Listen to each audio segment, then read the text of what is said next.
Hello and welcome to another edition of Straight from the Training Ground, the podcast where we share our love for the beautiful game and the people out in their communities doing beautiful things.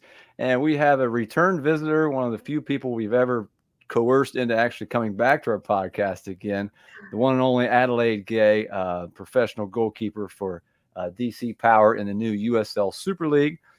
She played collegiately, won a national championship at the University of North Carolina. She's played professionally in Iceland and Sweden, as well as the United States. She has recently earned her C coaching license also, and she's a co-founder, as many of you might know, of Duktig Brand FC. Provides some great coaching things for people out in the soccer world, which we'll get to here in a little bit, along with Tiffany Weimer. So, Addie, thanks so much for taking some time. I know you're really busy to join us and talk a little soccer. Thank you for having me and for that amazing intro. I love hearing the summary. Sounds better than it feels at the time. So Hey, appreciate you absolutely. having me. So first thing I want to talk to you a little bit about is more as a player, from the player standpoint, before we get into Duktig. So you're in the new Super League, the USL Super League. For anybody out there that might watch this, this is an inaugural year for the USL Super League. It's a professional women's league, top tier level in the United States, that kind of runs parallel with the NWSL, which is at the same level. You play for the DC Power. Tell us a little bit about so far, just, how are things going with the team? It's a new league. What are your thoughts, behind the scenes as a player? Yeah, I think it's incredible that there's more women's soccer in the US. I think the US is a huge country. When I think about playing overseas, the top division in any overseas league that I've played in Scandinavia has been 8 to 12 teams. So to have the NWSL be that same size and exponentially bigger has always seemed, interesting to me that there are just not more teams. And I think with how much women's sports in general is growing and soccer, it kind of makes sense to have more teams. It's a bit weird to obviously have two competing leagues. I mean, I say that, I'm not sure that they really compete that much, but to have Yeah. two separate leagues is a little bit odd. But I think more women's soccer in general is great.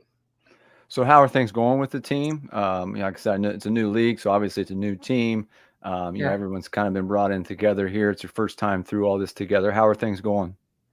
I think obviously there's an adjustment. I think one of the interesting things is that given that all the teams were created at different times throughout this past year and created completely separately, I think it's interesting to see how close the games are. I think the level has been pretty similar across the board. Obviously, some teams are doing better.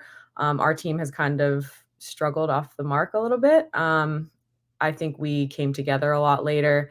In general, all of these teams are a startup, which obviously I have experience with. So you're kind of building the airplane as you're flying it, which is an interesting experience, but also to be expected. So I think there are some things that are surprising and different than I thought they would be, but for the most part, I think it's, as expected that it's the first year of the team, the first year of the league. Everybody's kind of figuring out how things are going to be. And I think that the USL leadership in general has done a really good job to start things off at a good level. So hopefully it'll only get better from here. That's good. And correct me if I'm wrong, but I think one thing that's interesting, the USL Super League is going to run more through the typical calendar, right? Like fall to spring. Is that correct? Yeah, Like your whole season? it's more the European calendar of Yeah. starting in the fall, finishing in the spring.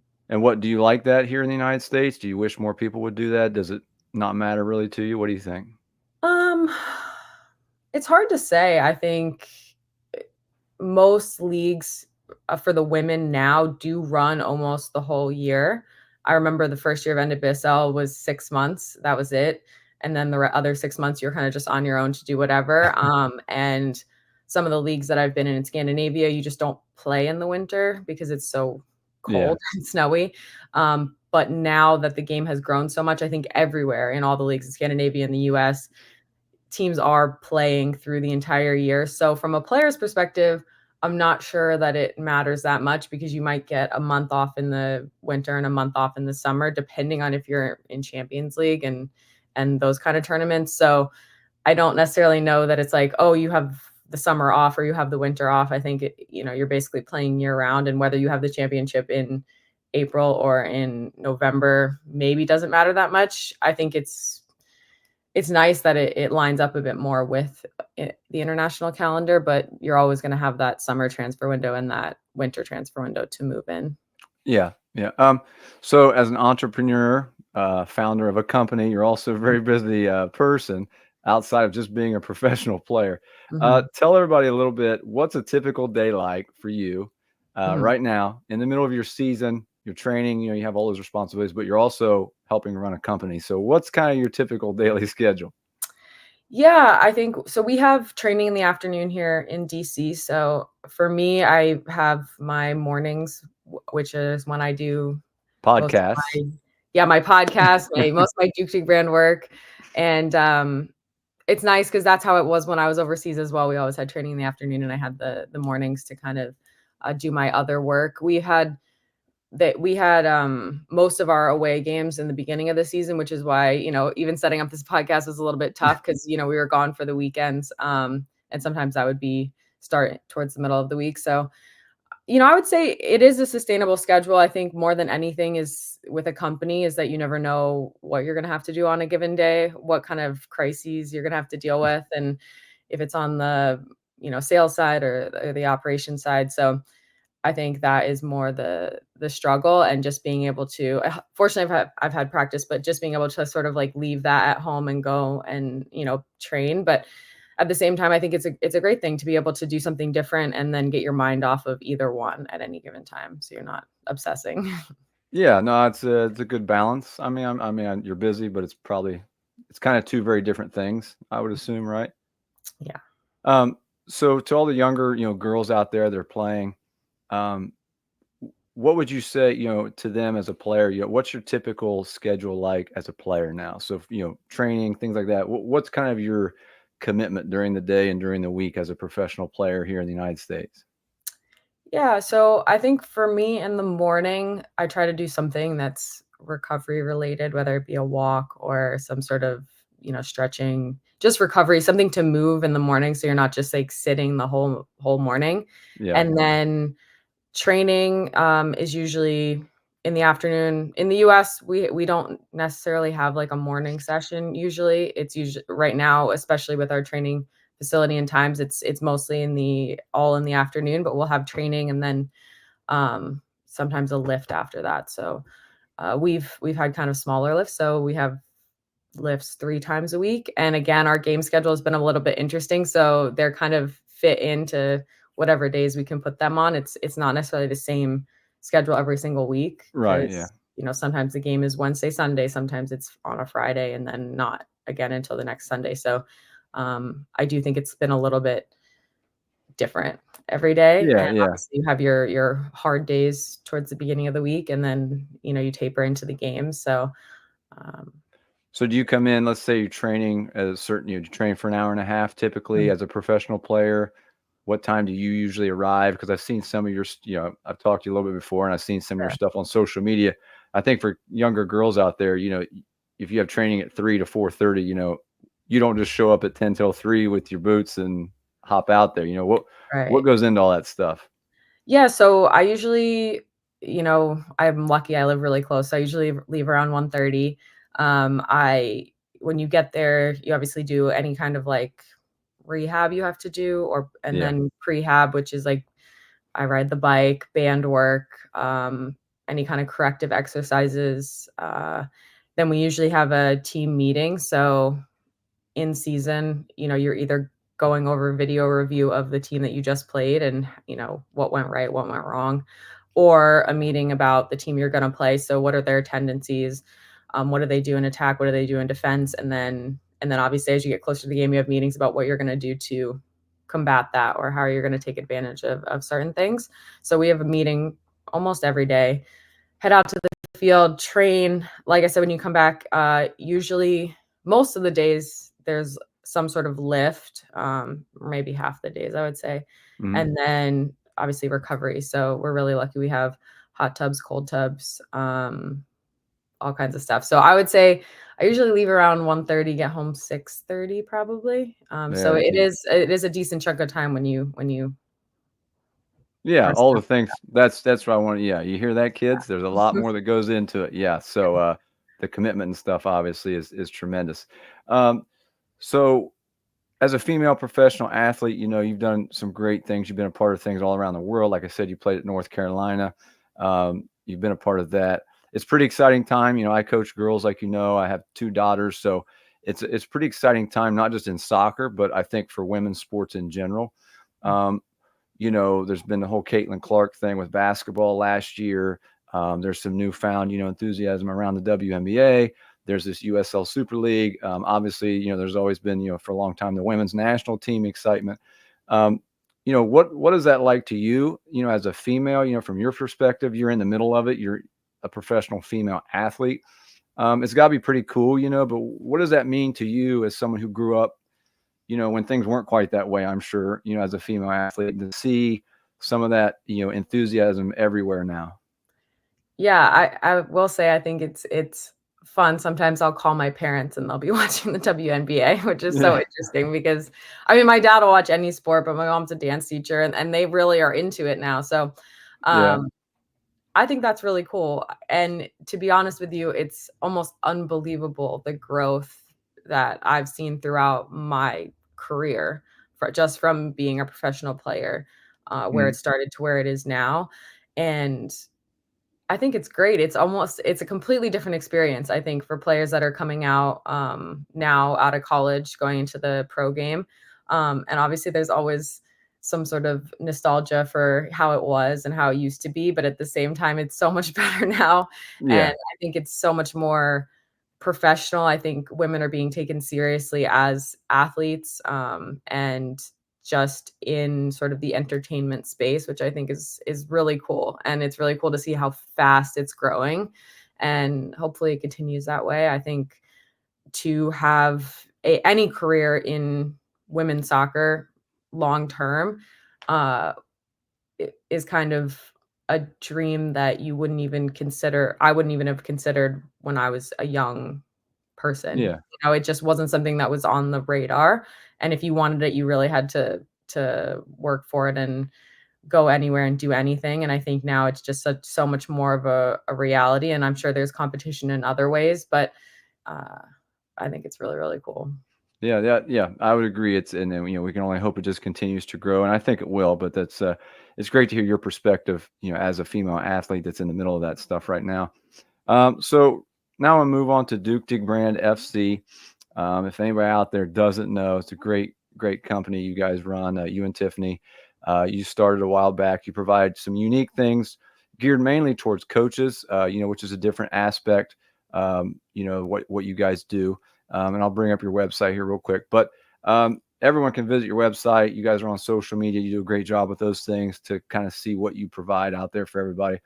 But what I'd like to talk to you about, I think, to me, what sets you apart is the community. It's one thing, I guess, to be a business owner or to start something, Mhm. try to put it out there and sell it. A lot of people do that. But what sets you guys apart, and I'm not just saying this, really is, you guys have created this unique community aspect. And for anybody out there, if you haven't joined Duktig, I highly suggest you do it. You guys hold, online meetings that literally anyone can be a part of. I've been in those meetings with you guys, and someone could be a U8, rec league coach, and they're literally talking to both of you who own and run the company, and they're throwing out ideas of what could help them as a coach or products. And you guys genuinely take the feedback, and so, tell us a little bit about, or tell everyone about, when you and Tiffany, it's one thing to start a company, but where did that aspect come from? And like, what helped you create that, separate idea that, we don't want to just be a company. We want to do it this way. Yeah, so, I mean, it was a very specific moment I can remember.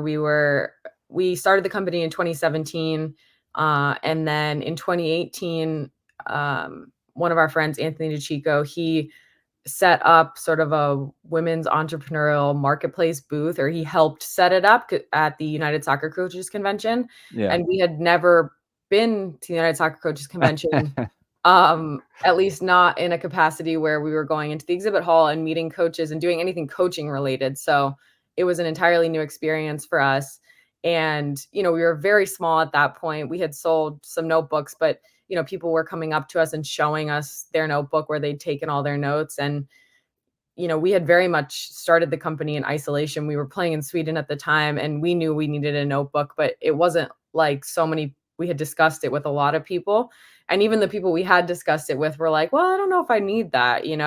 And so to see all these people who really had the same passion and ideas as us being, that wanted to write all their sessions down and were very like meticulous about their coaching and about learning and just the game in general was kind of an overwhelming experience. And I can remember when we were driving back from the show is when we decided to start the membership, because we just were thinking, how do we almost join this community? How do we get more involved in this community of people that we just met, basically? Yeah. Because we really felt like a kinship with all these people, and we were not coaches at the time, so it wasn't like, oh, we're all coaching. It was more like, wow, these are really cool people who are doing things in the game that we appreciate, and we just want to be more a part of this community of people, and if we can do something for them. So that was kind of the moment we started the membership. And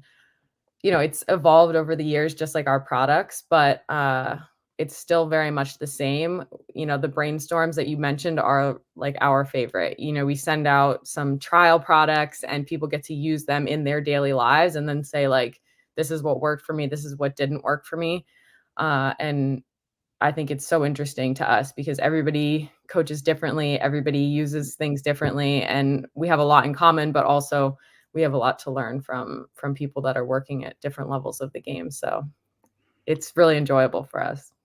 Yeah, that's very cool. So I like to ask people in your situation from the business side of things, kind of Mhm. what your aha moment was. So you would say that was, when you and Tiffany were at that first convention, you kind of thought, wow, like I think we're onto something here. Yeah, I mean, we had no idea when we put out our first, like, batch of notebooks that they would sell that as It, quickly as they did, so yeah. that could be sort of an aha moment, but I definitely think meeting people face to face and hearing how they use our notebooks and just their passion for the game and planning was definitely a really big aha moment for us, for Yeah, sure. that's really cool, and I'm sure that must have been amazing. And Mhm. as a coach myself, I know you know this, but I just wanted to say it to everybody else. You guys do a fantastic job. Really, I'm not just saying that. I've been in the convention before. I highly suggest anybody that ever goes to the convention, stop in and meet you guys. Another thing that sets you guys apart is I always feel like you two always have time for anybody. Whether it's a Division 1, college soccer coach that's very successful or whatever, or someone out there that's coaching a U12 club team. You guys always make time to talk, like you said, and listen to people. And that's a great, that just says a lot about you two as people. Is there any inside scoop you could give us? Anything new coming out in the future here from Duktig that you could at least give us a little hint about? Well, did you order your member gift for the fall? I did. I just got an email that it's in the mail, Okay, good. Well, but I that's haven't got it exciting. yet. I don't know. In terms of new products, yes, we definitely have some stuff that's in the works. I don't know that it's gonna be coming out very soon, but I you don't should want to know put you being on on the the spot. That's a brainstorms. So, um, yeah, we have, pretty consistently grown each year and, we're looking to add a few like bigger, newer products, in the coming year, I would say. And, yeah. And also, right, you guys have started to, you provide other things besides notebooks. You want to tell everybody a little bit about them? You have some clothing things, other things that you offer. Yeah, I mean, I think we have, a lot of accessories for the notebooks that people really like, the 4-color pen, the ruler, the highlighters, note card, notepads. I think obviously paper products or stone paper products, I should say, are really our core. But yes, we Yeah, do. We, offer there you hoodies, go. hats, winter hats, neck warmers, now that it's getting cold. I love our neck warmers. So yeah, we Yeah. offer a few other little things here and there. That's awesome. That's awesome. So, one last question. We'll get you out of here. Recently you were able to make a trip down to North Carolina to Chapel Hill to visit Anson Dorrance, and a little celebration for him. Can you just tell everybody real quick? I mean, obviously, amazing people that have been a part of that program. What does someone like Anson mean to you, and being able to go back as an alumni and Yeah. attend something like that must be really cool. Yeah, I think, it was really cool, just to see everyone and see some teammates that I'd never, I hadn't seen in years, basically. And, to celebrate Anson, absolutely. I think he was instrumental in my playing career. Just by the mere fact that, I got in a couple games and he decided to let me keep playing. That was incredible. And not all coaches will do that. They'll, play who they think has the resume or the Mhm. pedigree or whatever. And just, I think that is one minor thing he's done in my life that was sort of instrumental in my playing career. And then, I think the older I get and the more I move into business and coaching, the more I appreciate him, from sort of the other aspect of it, which is that he has really paved his own career, lived his life on his own terms, and done what he loves for a very, very long time, and sort of created the environment that he wanted to. So I really appreciate that aspect of his life as well now, being a bit older. So it's really fun just to get back and see everyone. Chapel Hill is always the same, even when it's changed. So it's Yeah. kind of a little bit like going home, so I really had a good time. That's great. Well, congratulations on everything. We really appreciate you taking time. I know you're busy. You're in the middle of your season. Again, Adelaide Gay, professional goalkeeper for DC Power and co-founder of Duktig Brand FC. Make sure you check them out. We'll put links and everything in our description below. Make sure you follow them on social media. I know you guys have gone crazy on social media here lately, so Trying. that's great. So keep up the good work, and we really appreciate you taking the time to join us today. Thank you.